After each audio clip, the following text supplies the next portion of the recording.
Welcome to Deeply Rested, the podcast that helps people doing good work in the world take incredibly good care of themselves. I'm your host, retired therapist and disillusioned business coach, Megan Megginson.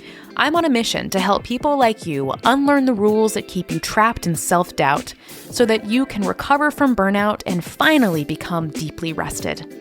If you enjoyed today's show, be sure to subscribe to this podcast and join our weekly newsletter at deeplyrested.com/newsletter. Now, it's time for the show.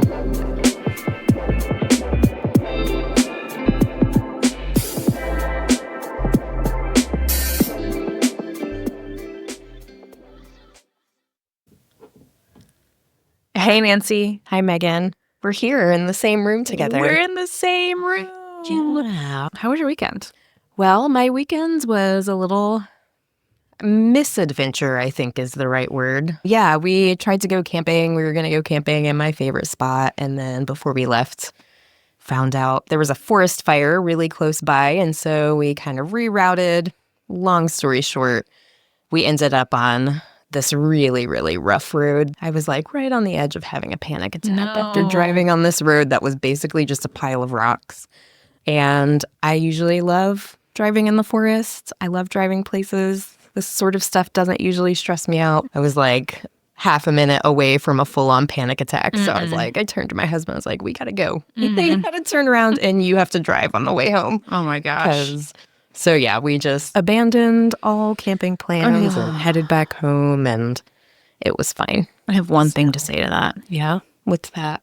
That's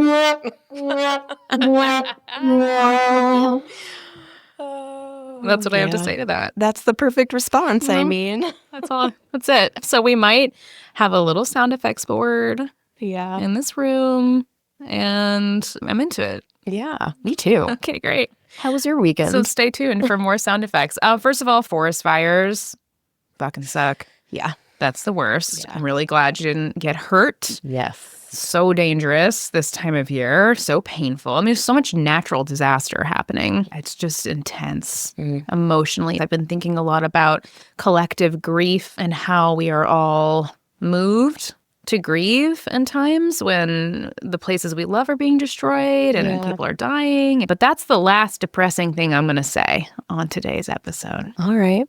That's a challenge for myself. Yeah.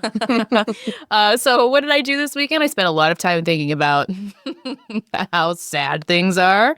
But I'm so glad that you made it back safely and so wise. Okay, here's a question for you before we dive in. So you're driving down this rocky road and you know it's a bad idea. Well, we didn't know it was a bad idea. But at some point, you knew it had become a bad idea. Yes. Did your husband also know that it had become a bad idea? Well, it's funny because I just came to a complete stop as I was driving. So here's a little bit more context. Okay. The road we were on was 7 miles of unpaved road. We knew there were 7 miles of unpaved road, and we had 3 miles left when I was like, I can't fucking do this anymore. I turned to my husband. I was like, if you want to take over and drive, you can. Great. And I was like, we have just under half a tank of gas. No. And he was like, the gas is what? Gas He is was like, within if we had like a full tank of gas, then yeah, I'd say we should go. I'm like, first of all, having a full tank of gas is not going to stop us from popping a tire out here. Oh my gosh. But also I'm glad that we only had half a tank of gas because it meant we could turn around. Oh, man. Did you have cell reception at that point? Oh, absolutely not. Right. So honestly, if you popped a tire, what would you do? Well, that's the thing. I was like, could you imagine trying to get out and change a tire on this disaster? We will kill ourselves with the car falling off a jack. Jonathan and I just started Alone Australia Season 1. Oh, yeah. Per recommendation from my friend Annie Robershaw. And I feel like that's what would have happened. You would have had each other, but you would have pure survival. Luckily, we've watched a few seasons of Alone together, so maybe we would have been like holed up in a shelter by now. That's right. Make your shelter, start a fire, find food. Right, like a bearskin rug on the carpet. Yeah. There was this guy in the very first episode. It's like sometimes people go to this show and I don't know that they understood what they were signing up for. Oh. And he hasn't even been there 24 hours and he already pulls out the picture of his family. Oh, you know that's been there about to be like, tapping out. Okay, well, I really admire your wisdom driving down that road that you knew? Like, we're talking about change today, spoiler alert. Yeah. And I feel like we can weave this thread through, right? That there are these moments when we know that we have to change the plan. Yeah. And do we honor those moments? Do we name them? Do we avoid them? Like, you knew the moment came, the plan needed to change, and you did it. You changed the plan, and we'll never know what would have happened. Maybe you would have found the most beautiful camping site you'd ever seen in your entire life. Yeah. Or maybe you would have had to have resorted to cannibalism because we will never know. That I so admire these moments when we intuitively know, like, this isn't safe, this isn't right, something needs to change. You turned around, you came back. Totally sucks that you wanted a pleasant camping experience this weekend and you didn't get it, but you still had an adventure. Absolutely. And you proved to yourself that you're wise. Yeah. And capable.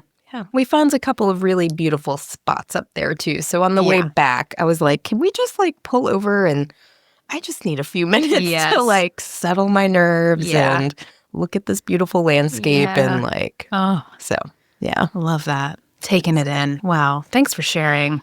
Yeah. God, I wish I had something as profound to share about my weekend. I think you added the profundity. Is that the word? Oh, that's a good one. Yeah. I'm pretty good at finding those little threads. Yeah, I'm afraid to say that, well, last week, it was an exhausting week. I was traveling back from the East Coast. Yeah. Got stuck in storms. Took me 30 hours to get from Portland, Maine to Portland, Oregon, which was too many hours. So I was beat by the time the weekend came along. I did have a really nice, fun Friday. Nice. My friend, Mark Henry, one of my soul friends, who is a listener of this podcast. So, hey, Mark. Hi, Mark. It was his birthday. Happy birthday, Mark. Yeah, happy birthday. And I took him to the spot on the Washougal River. Lovely. Yeah, we had a river day on Friday. And then Saturday came around, and I had all these big plans of all these work things I was going to get done. I told you about them on Thursday. And then the weekend started, and I was just like, it's not going to happen. So I started reading a really crappy romantasy novel about a werewolf. Oh, yeah. And that's what I did all weekend. That sounds fun. You know, like, it's not good. Well, I mean, sometimes a little escapism is what you need. Well, I'm all for escapism. It's just like, you know, the story is good, but the writing is terrible. Oh. And honestly, like, I'm just waiting for them to bone. Like, that's all I want. And it's just not happening. And that's so frustrating. And then sunk cost fallacy. Okay, so you know how you made the wise choice? You were driving down the road and you were like, I gotta. Yeah. Okay, so there's a term in, like, the reading circles, like DNF. You know what? Oh, yeah. A DNF, did not finish. Like, you DNF'd. Yes. Your camping trip? Yeah. I need to DNF this book about werewolves, but I haven't yet. And I probably won't. So that's what's up. Well, hopefully they get to boning soon. I really hope so. I'll keep you posted. So here we are in this brand new recording studio. Yeah. Should we explain to the people, if anybody's watching, what's happening here? I think so. Yeah. Is anybody listening? I don't know. Yes, people are listening, and we're so grateful. Our July episode about uncertainty was so incredibly well received. It was such an honor, truly, like the amount of feedback that we got about that episode and how it resonated with our listeners and just people sharing like the uncertainty that they're going through in their own lives. It just really reaffirmed for me in a moment when shit was hitting the fan that this matters. You know, like talking about werewolf smut, like it matters. It's important. It's a service to the collective. And the reality is my basement is, well, it's not still flooded, but it will be out of commission for an indeterminate amount of time. Yeah. So we had to pivot. Yeah. We had to change the plan. We had to surrender to the mystery and like open up to what else is possible here. I started Googling like podcast rental studios in Portland, Oregon. I was like, you can rent so many things. Like, can you rent a place to record a podcast? And I was finding some places that were very expensive, out of our budget. I was like, no, I can't pay like $300 an hour to like record this podcast one day. Sure, that'd be awesome. But that day is not today. And then I had this memory of being out of town. I was probably in like New York City or something. And I was visiting a co-working space. And in that co-working space, I remember there was podcast studio like built into the space. And then I was like, I wonder if there's something like that here in Portland, Oregon. And guess what? Zing. There is. There is. It exists, and we're in it right now. Yeah. So not only do I now have a place to work, which this place we're at, it's called Kiln. It's gorgeous. It's very nice. They're popping up all over the country. Years ago, I worked out of a WeWork for a while, which was cool. I have no bad things to say about it, but this place is cooler. And they have this podcasting studio. Yes! And we have 4 sound effects on this board, so we're going to try to use all 4 for the end of this episode. And then we're going to use all 4 in this recording, and then we're going to stop doing And then we'll never, I promise we'll never do it again. Well, that's a big promise. I promise we won't do it very often. Yeah, so here we are, and it's cool. We've always wanted to do this together in person. Yeah. But my basement was too small, so we didn't quite have the infrastructure set up for it. We're just rolling with it, right? It's like, this is literally the first time we've ever been in this room. We set up the tech as best as we could. It's not perfect. It's going to sound different probably than some of our other recordings. These are the things that my inner perfectionist really struggles with. But I'm really working on just like going with the flow, right? Yeah. The last episode that we recorded together, and we were talking about your basement and the uncertainty and how we're dealing with uncertainty, and just, I know we talked a lot about like not silver lining your way through things that are chaotic or, dysregulating. And not saying that you did that. Obviously you didn't. But like, what a silver lining has turned up for us in this specific situation is like, oh, we were kind of looking for an opportunity to do this. Yeah. Didn't know how to make it happen. And then because of the craziness that happened in your basement, like here we are with a fresh opportunity to do something that we've been wanting to do. And yeah, it's just like, what are the choices? How are we responding to what presents itself to us? So well said.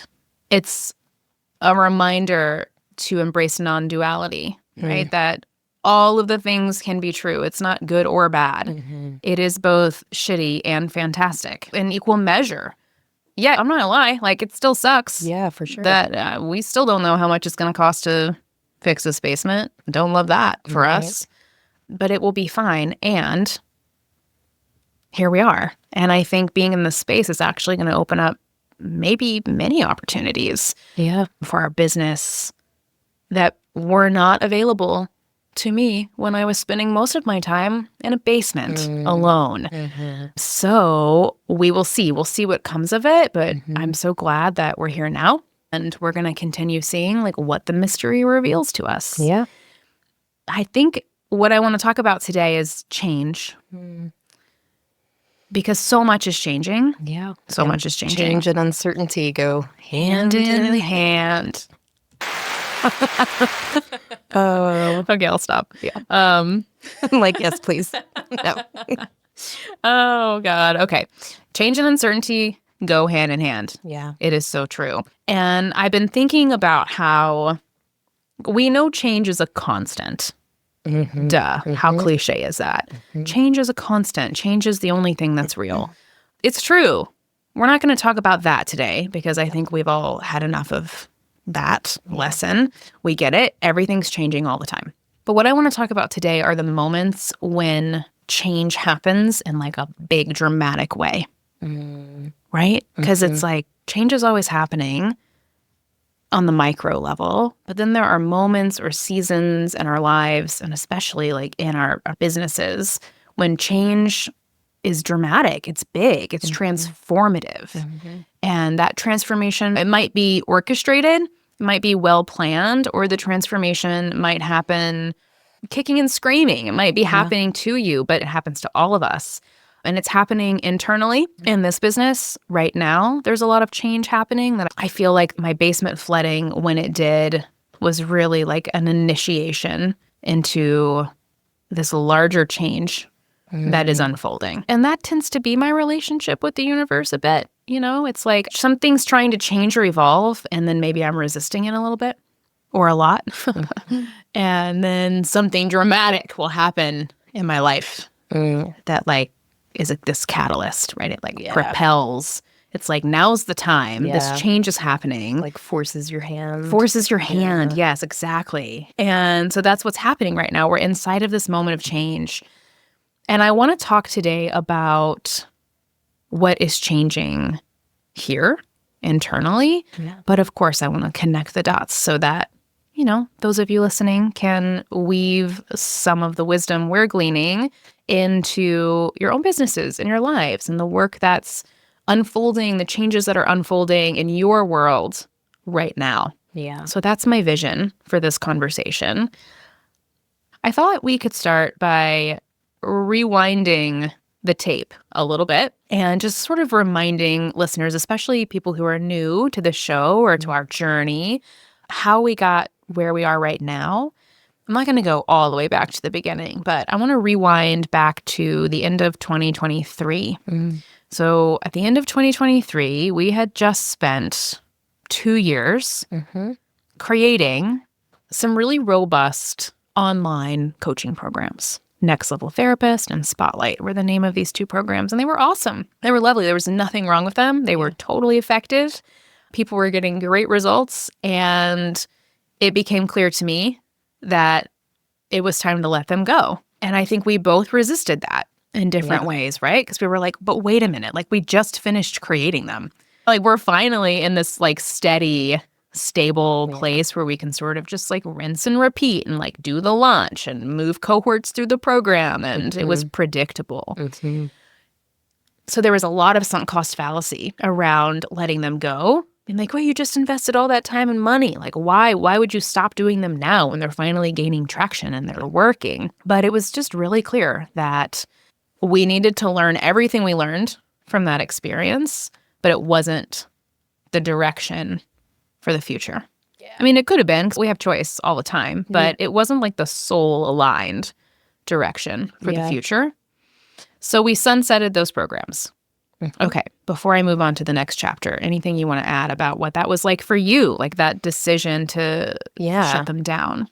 I mean, I think that at first the decision was like, wait, what? Because like you were saying, it was working, like as it was intended to work. And we had all of these systems set up. So at first it was surprising to shut them down. But as we talked more and more about it, it became clear that the programs were great, the people were great, the results were great, but it just wasn't what felt the most aligned.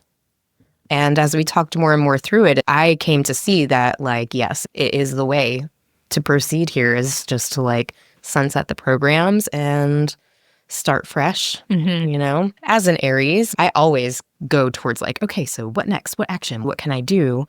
And so I think I started going into this process in my mind of, like, okay, well, what can we do next? And then you were very, like, a counterbalance to that, like, whoa, we need to, like, slow our roll way back and like really dial back. So all of that to say, I think that the change was a little bit scary because it was very much stepping into like an unknown of what was going to come next. But I did have this trust that like it was the right thing to do. So yeah, the language we used at the time and still, well, I was personally making a very intentional choice in my life to step into a liminal space. And liminal spaces are all about transformation, right? It's the dark night of the soul. It's the inside of the cocoon. Liminal spaces are these kind of shapeless, formless, aimless journeys that we go on as we are discovering. It's like what was no longer is, but what is has not yet revealed itself to us yet. It's that in-between space. So we very intentionally said, we're stepping into a liminal space, and we said that out loud, right? We said that in our newsletter. I wanted the journey to be open. And then I think when change is coming and you choose to step into a liminal space, or you choose to go straight into a transformation, if you do know what is coming next, you have this choice, right? You have this choice to completely step off the scene and do it in private, or continue creating, even though you know that what you're creating isn't the thing you're meant to do.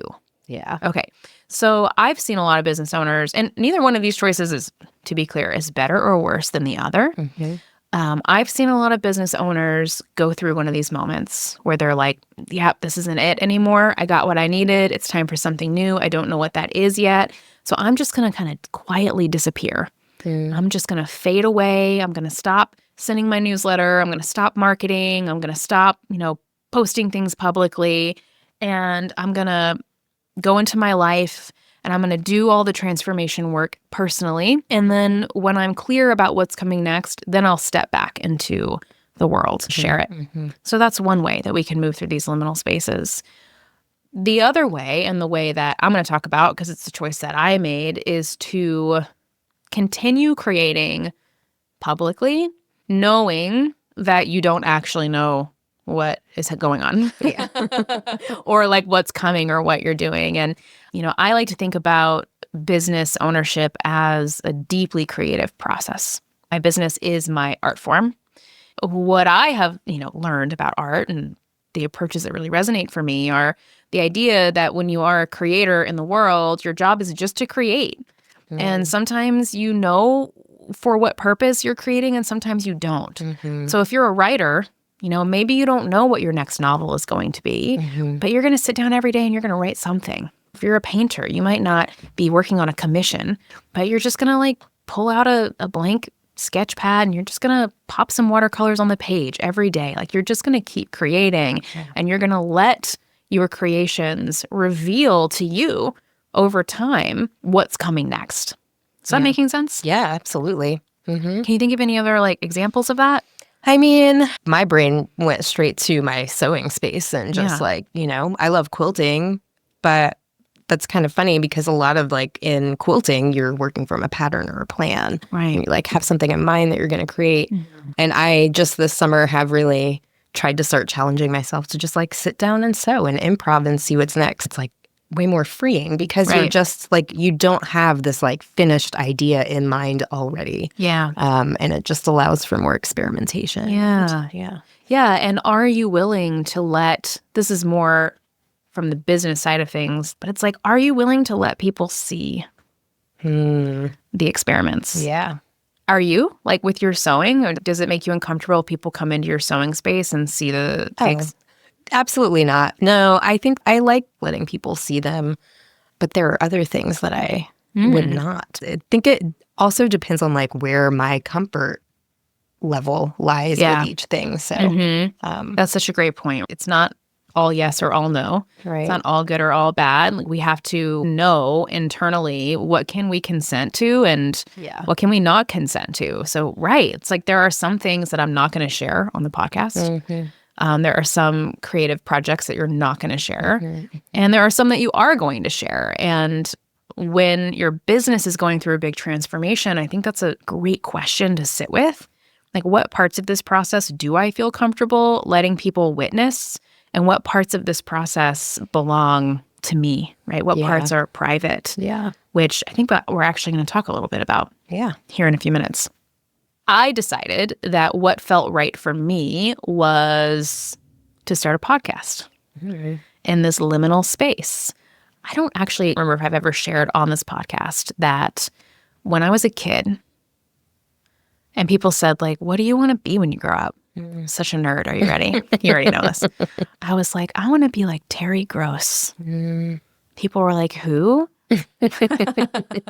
That tells you everything you need to know about the kind of kid I was. I was just fascinated with this idea that you could just talk to people and tell stories and pull out meaning, and that you could do that, and that's the thing that you did. Yeah. And I knew it. And I'm sure enough people looked at me like I was crazy pants that I just buried. I just tucked it deep down in my soul, and I was just okay, well, that's a private thought. Let's not say that out loud. People will laugh at you or whatever the case may be.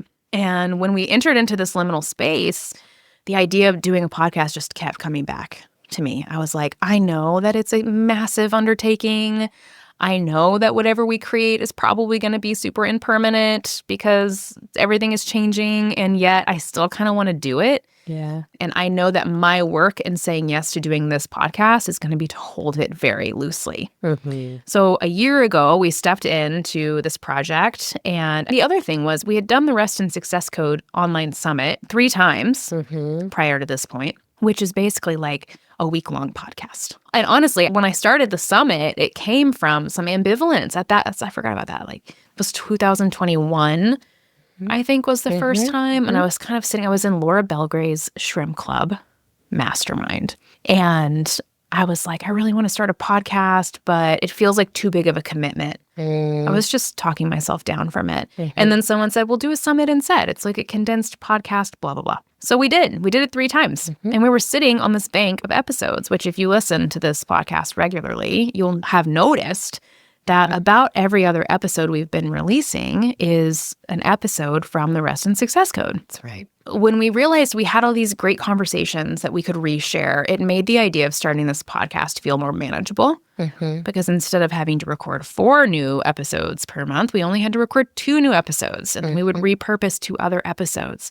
So it became clear that in this liminal space, we could start a podcast and we could use it as a place to experiment with different formats and different topics. And we could just see, like, how does it go? Do I like it as much as I think I'm going to like it? Does anyone else give a shit about it? Like, what's going to happen? So here we are in August. We launched the podcast in September of last year. Here we are in August. And we're about to change everything. Yeah. We're about to change all of it. And there is a part of that that feels really hard because I'm like, oh my God, but like we finally have the graphics figured out. We finally have the workflows and blah, blah, blah, blah. And it's like, no, Megan, you got to remind yourself, like you stepped into this knowing that this was the first draft of something that you hope will become something really spectacular. And nobody like comes out of the gate with their masterpiece the first time around. Like you've got to draft it. And this was the first draft. So we decided to go with Deeply Rested because it was already part of our message. We were talking about being deeply rested and wildly successful, and we both were kind of over the wild success part of the message. We're like, what if we just go whole hog into deeply rested and we see what happens? And we did, and we've learned so much, and we'll talk in a future episode about all the things that we learned. And now it's time for something new. Now it's time to change. Yeah. Right? Yeah. Anything you'd add to that? No, I mean, like this obviously was an example of this experiment being done very openly and publicly. And we've talked about it, you know, as we've been going through it. So, yeah, I don't think I have any more to say about that. Okay. Well, everything's changing. And that is really hard. And that's the next part of this conversation is like, what is it like when you actually commit to a big dramatic change in your business, in your life? Well, you can't avoid like the chaos that ensues when you are deep in a transformation process. When something is changing, I am being reminded in this iteration of my own personal transformation that it's a messy process, you know, and the chaos shows up. And I want to talk a little bit about the chaos because I think like the chaos of change is where so many people abandon ship. Yeah. It feels too much. It's overwhelming. It's scary. It asks you to release your grip on a lot of things that make you feel secure and stable. And often we're so alone, we're so isolated in our personal growth, our business growth processes as people that we're just not well supported. We're not supported enough to be able to weather the storms of transformation. So I find in the private clients that I work with and in my own personal experiences that when change is knocking on your door and you answer it and chaos comes through and everything, you're like the inside of the tornado with Dorothy, you know, and you're in the winds of transformation, the fires of transformation, however you want to think about it, that people tend to default to one of 2 extremes. They can default to hyper-arousal, right? They like switch into overdrive. You were sort of speaking to this earlier, right? Being like, okay, things are changing. So like my anxiety is up. My action-oriented behaviors are up. Like everything is like, okay, what can I do? What actions can I take? What to-do lists can I complete? I've got to like work my ass off so that I can get out of this tornado as soon as possible. That's one extreme. And then the other extreme is like total collapse. Yeah. Right? Freeze response. Hypoarousal when you just, yes, thank you. You've now heard all 4 sound effects. Congratulations. Do you remember when we said we'd stop? Yeah. Oh, shit. Sorry. Well, I think we actually said we'd stop after this episode. But okay. Womp, womp, womp, womp. Like that feeling, that kind of collapse of being like, this is too overwhelming. Yeah. I can't do it. So I'm just not going to do anything. Those are 2 ends of the extreme. And personally, I definitely find that I bounce back and forth between those 2, always trying to find like my way to an integrated center, which we'll talk about in a second. But what do you think about, change knocks on your door, you answer it, chaos is ushered through, right? The whole house is getting cleaned out, whether you like it or not. What is it like for you in those moments when everything is changing? Yeah. Well, I think that I also go back and forth between those 2 extremes. And I think of it like a pendulum. Like, usually my immediate response is to like swing to the overdrive and like, what can I do? What can I do? How can I do my way out of this thing? And then I get too overwhelmed because I'm like, I don't know what to do. And then I swing all the way to the other side and I'm like, I'm not going to do anything. And then somewhere I'll land kind of in the middle. That's like, okay, I don't know what to do, but I feel like I need to do something. And it's like, what do I have to offer? Whatever the situation is, do I have something to offer here? And usually that means reflecting back on like, what are my gifts? What am I good at? What do I like doing? Are there things in the situation that fall into the categories of things that I like, things that I am gifted at, things that come naturally to me? Is there something in that kind of soup of things that I can bring to this situation? Right. And that's over and over when chaos knocks. That's kind of the typical cycle that I find happening. So it's like, whoa, I swing really hard one way and then I swing really hard the other way. And then I just find some sort of balance in between those 2 places. So, and it reminds me a lot of our July conversation about uncertainty and how do we navigate uncertainty. And we offered up the reframe that it's about reframing uncertainty as mystery. Yes. And how do we like let ourselves be in the flow of mystery and trust, like with this podcast studio, like trust that something better, it's going to reveal itself. And that doesn't mean that we can't be upset or hurt or grieve what's changing, what we're losing, what feels chaotic, but we can't like force our way to the next thing. Yeah. We can't force our way to the next thing. And also, if we just totally throw our hands up and collapse,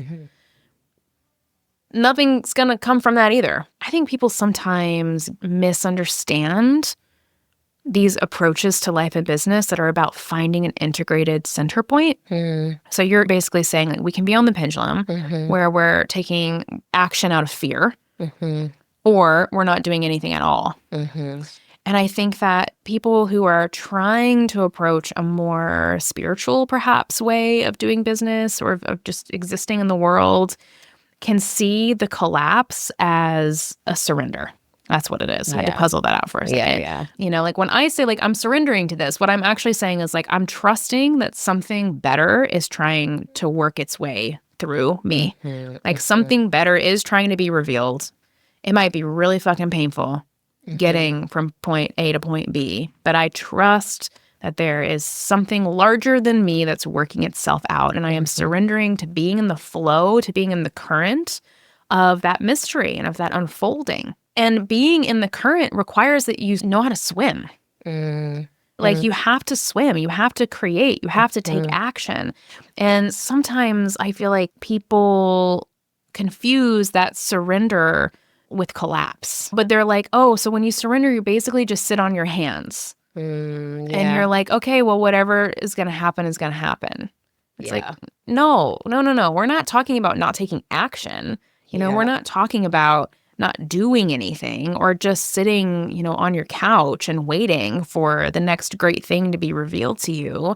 I've never seen it happen that way. Yeah. So what we're talking about is how do I find this way of operating that's in the middle, that exists between collapse and hoping for the best and fear-based action taking, where we're actually just making like a lot of decisions from a place of scarcity and we're muddying the waters. What does it look like to be in the middle? Yeah. Does that make sense what I just said? Yeah, definitely. I think you used a term, maybe correct me if I'm getting the actual language wrong, but you used a term that was like the integrated pivot point or something like that you said. And I think that I really like the way that you said that, because you're like integrating both edges of this pendulum swing. Right. And like extremes. integrating it into the situation, your experience, what's happening, and using your choice. Right.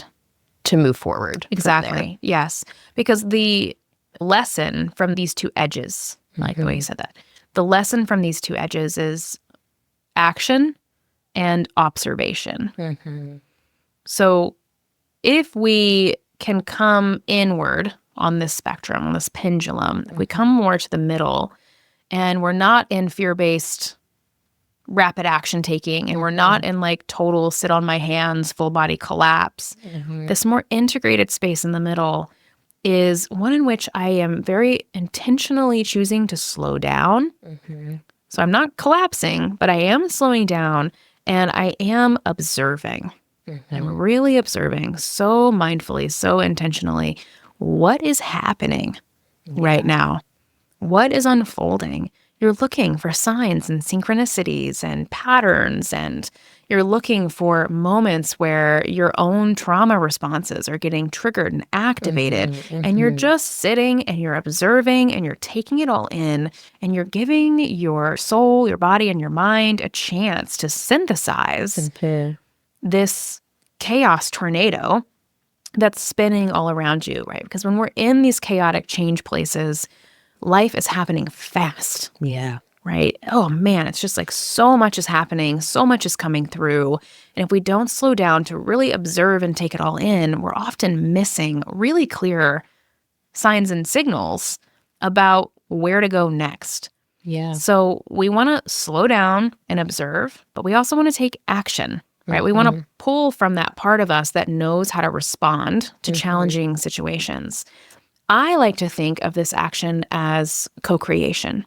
So this is where I'm going to weave in a little bit more of a spiritual lens. And this is the work that, I do with people one-on-one, is really slow down and ask them to think about, what do you believe about life? What do you believe about the world, about the universe, about the purpose of all of this? Really big questions. But I find that when we have a theory or a philosophy about why we're here, we can calm down a lot more easily in these big change transformation seasons than if we are really unrooted and we don't have like a grasp on the bigger picture. So for example, I believe that we are all here to share something with each other, right? I often say, like, I am one blade of grass in a meadow.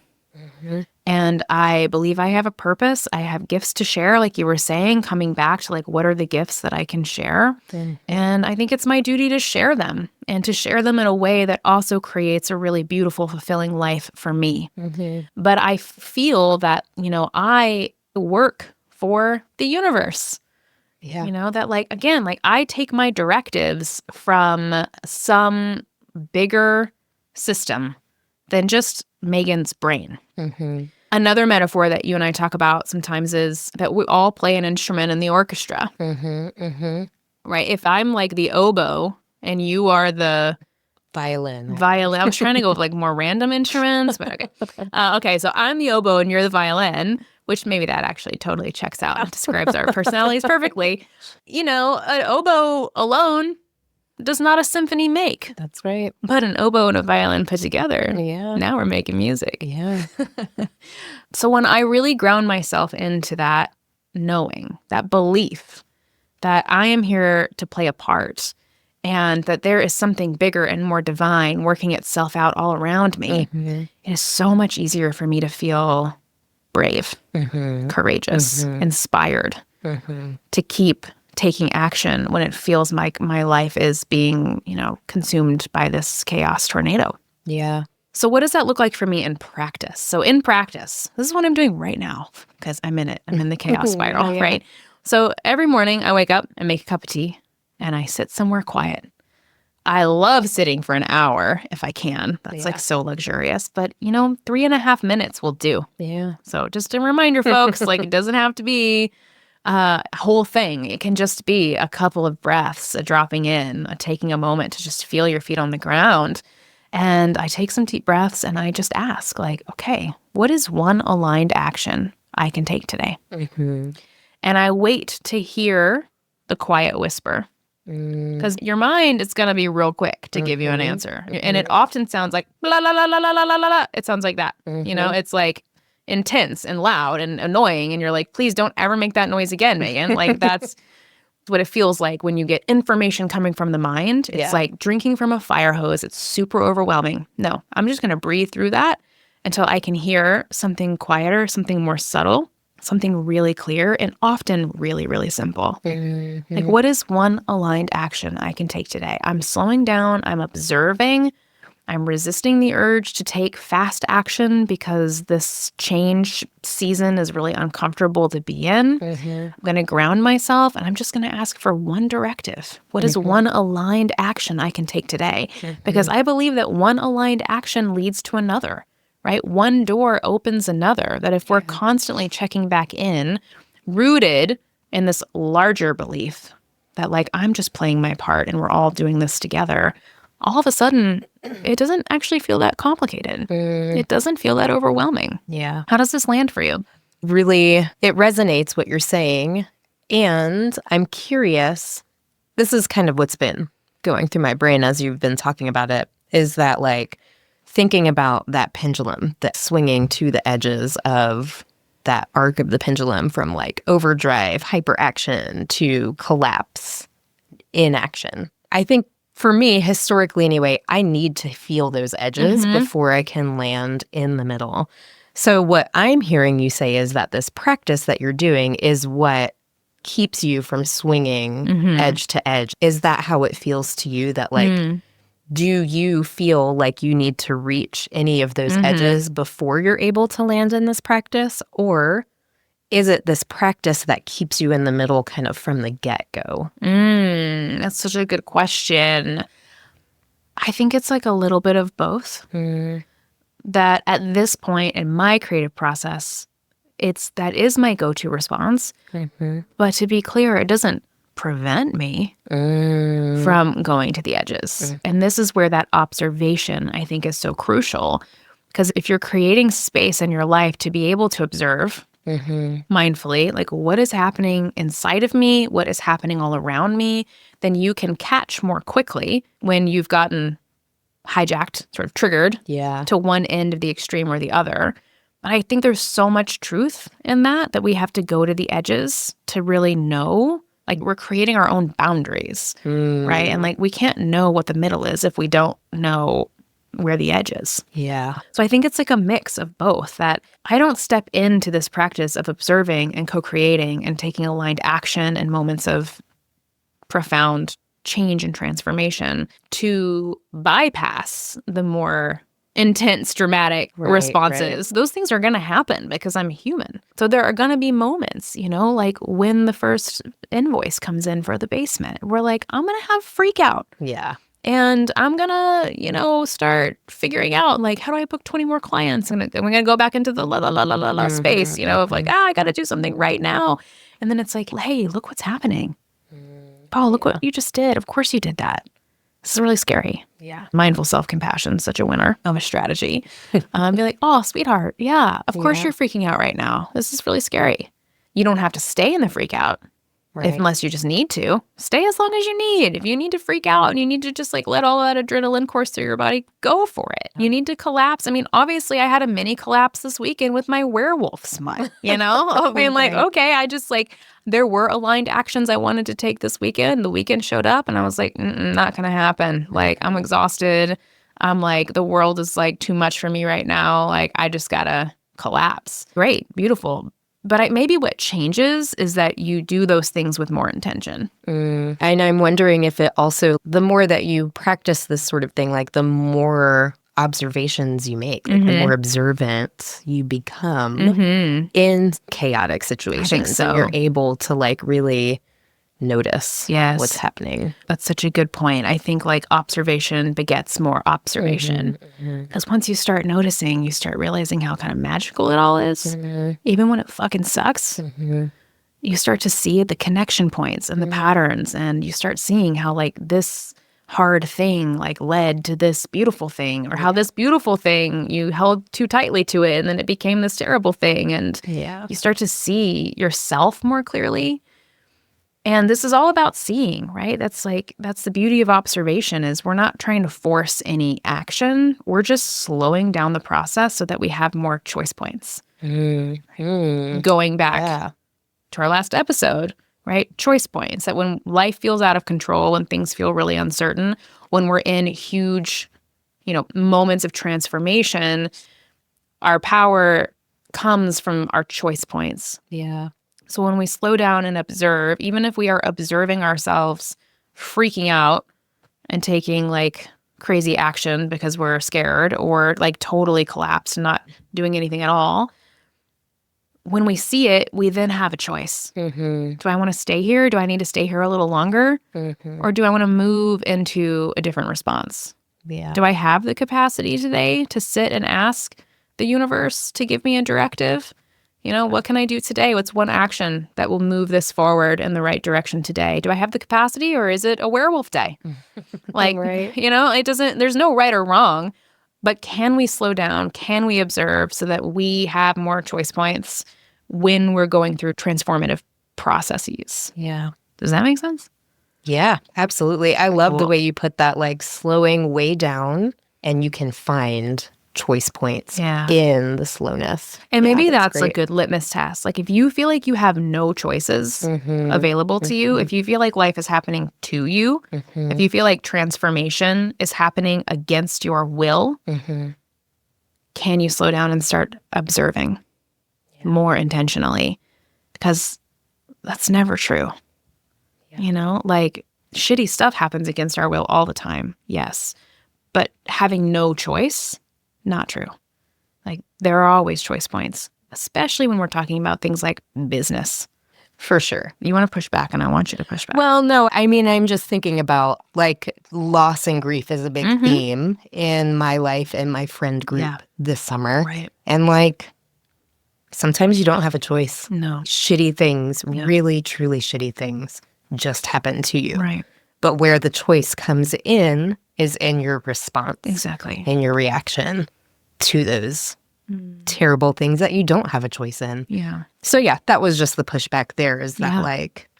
Thank you for highlighting that, because let's definitely make that really explicit. Yeah. We rarely have a choice over what just happened. Right. But we always have a choice about what we do next forward. Yeah. It reminds me of that quote by Viktor Frankl. Between stimulus and response, there is a space. And that space is our power to choose our response. In our response lies our growth and our freedom. Totally honoring that a lot of shitty things are happening to a lot of people right now. Really hard things. The choice comes after the stimulus, right? The choice is in the response. Yeah.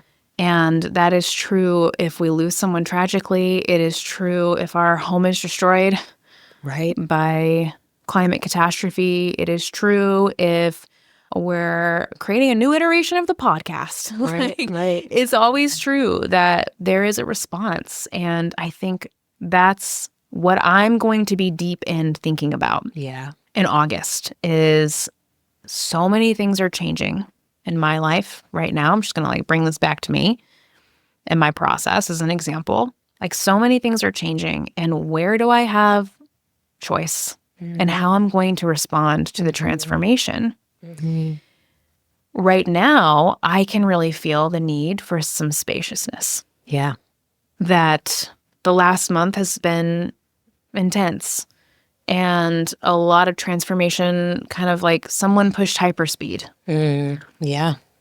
And now here I am. Mm-hmm. And I want to respond to the call. I'm resourced right now. I am resourced enough to be able to respond to this moment of transformation in my life with intention and action, specifically in my business, in the work that I feel called to do. It's changing. It's transforming. How do I want to meet that? Well, right now, I'm not in a place to take a bunch of action. Like, I can feel like I need some space. I need some space to observe, right? I need some space to like slow it all down and observe, like, what is really happening here and what do I want to happen next? How do I want to respond to where I am in this moment? I also need space to grieve. I think I said that at the beginning. Like, I need some space right now to like be with grief and not to rush through that. I need some space to like be with moments of freak out and not feel like I have to rush through that. So that's how I'm responding to change in this moment, to the way change is showing up in my life is like, hey, I got to hit pause on some things and give myself some space to breathe and really be with the process that is unfolding. So that's what I'm going to do in August. I'm really just going to like lower the bar on my deliverables, so to speak. I'm going to send fewer newsletters, right? We're going to release mini episodes for the rest of this month instead of full interviews. Like, and we're that's just mini, MINI, right instead of many, MANY. Oh, that's a great distinction. Mini episodes, tiny little bite-sized episodes, like 10 minutes of just like sharing a thought, sharing an idea, instead of doing a full-on episode. I'm going to look for all of the places in August where I can lower the bar on output, so that I can just slow down and really be with the transformation that is moving through me in this moment. I want to take a lot of time to contemplate the next iteration of this podcast and of the new work that's coming through, that's sort of emerging from this liminal space cocoon that we've been in. And I'm hopeful that by the time we sit down in September to talk again, that we'll have something to share about that. Yeah. You know, but everything that's sort of unfolding right now, it's too tiny, it's too embryonic to share it out loud. So going back to what you were saying earlier, oh, look at us tying up loose ends. That sometimes the things we're working on are too precious and too vulnerable to show publicly. Yeah. And what's coming next in my work and in this podcast, it's too tiny and vulnerable right now. Yeah. So I'm going to make the conscious choice to hold that close to the vest, but to talk really openly about the creative process that we're in, and to talk about transformation as it's happening and as we're experiencing it. That's sort of my commitment. That's where I am in this moment of transformation for the month of August. Yeah. And I have a couple reflection questions to offer listeners. Excellent. If you, dear listener, are also feeling change knocking on your door, we have some reflection questions to offer you that hopefully will help ground you in more clearly understanding what this chaos is all about that's unfolding in your life right now. So the first question is simply, where do you feel the rumbling of change and chaos in your world, in your business, in your personal life? Maybe, like Nancy said, the change you're going through is deeply personal. It's a big loss. It has nothing to do with your work at all. Okay, meet it. Let's meet that change. Or maybe it is something about your work. Maybe you're thinking about pivoting or starting something new, or, you know, sunsetting something that has served you for a long time. Where do you feel the rumblings of change in your life? Slow down, observe, notice, name it. Then ask yourself, how am I responding to change? What is my person? I mean, Nancy and I both shared how we can swing back and forth from overaction to collapse, trying to find some kind of integrated way of being in the middle. But what's true for you? It might be something entirely different than what we talked about. And if so, I would love to hear it. Yeah. Email us, tell us about how you're responding to change and chaos in your life. And finally, if it feels right for you to think about, what would it look like to observe and co-create your way through this change? So instead of like muscling your way through the change, fighting it, forcing it, or feeling like you totally fall into collapse and don't take any action at all, what does like observe and co-create look like for you in your creative process and the way that you live life? Yeah. Chew on that. Think about it. Share it with us. I would love to hear from you. Yeah. regardless of what your answers are to these questions. But in particular, if you have a different take on this, if there's anything that I said or Nancy said that you're like, I don't know about that, like something rubs me the wrong way about that, or I think they're missing something, just know we always want to hear from you. Rebuttal's always welcome because we're figuring this out, right? We're just making this process a little more personal by telling you how we're moving through it in our own lives and in this work. And that's basically all I have to say for today. Yeah. I just want to add one thing. I really appreciate how you were saying, like, you have turned this into a practice. Mm-hmm. And I think that's just like a little golden nugget about the word practice, because as we were talking before too, like the more you observe, the more observant you can become. And I think it's like this similar, like this practice is something that you can return to over and over again. And I feel like I know my cycles. I got to meet this edge. I got to meet this edge. And then I land somewhere. So it's like, I know I react in this way. And then I react in this way. I know that. And now I can decide, how will I respond? Yeah. So yeah, I just really appreciate putting that in a frame of like a practice. And like, yeah. Thanks for saying that. I feel that it is a practice. Yeah, thanks for calling that out. I think I'm so used to talking about it in that way now that sometimes I forget that that's something to highlight.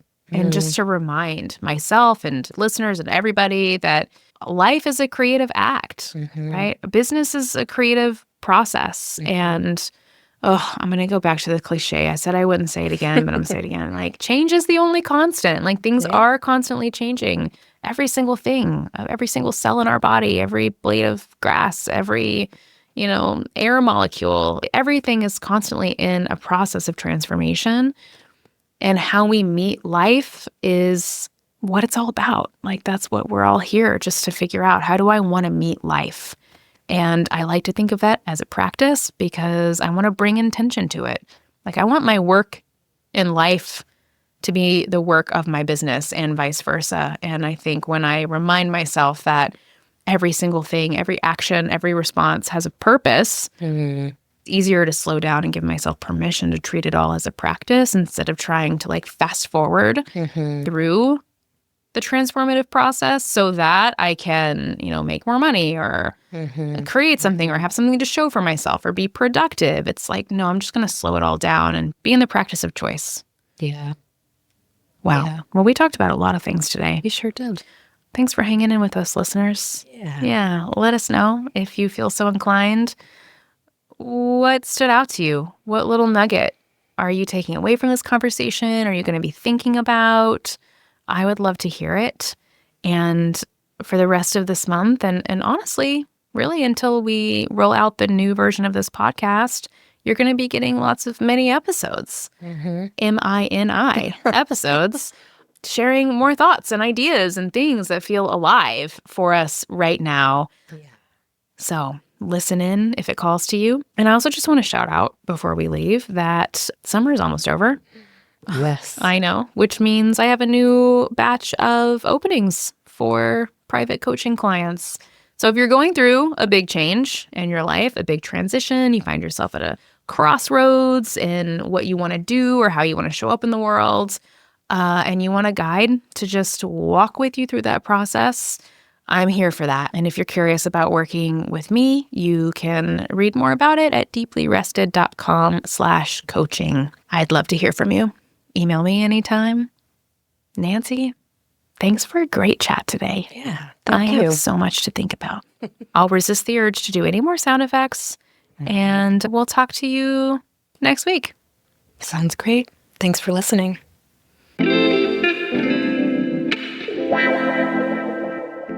Thank you so much for listening to today's episode of Deeply Rested.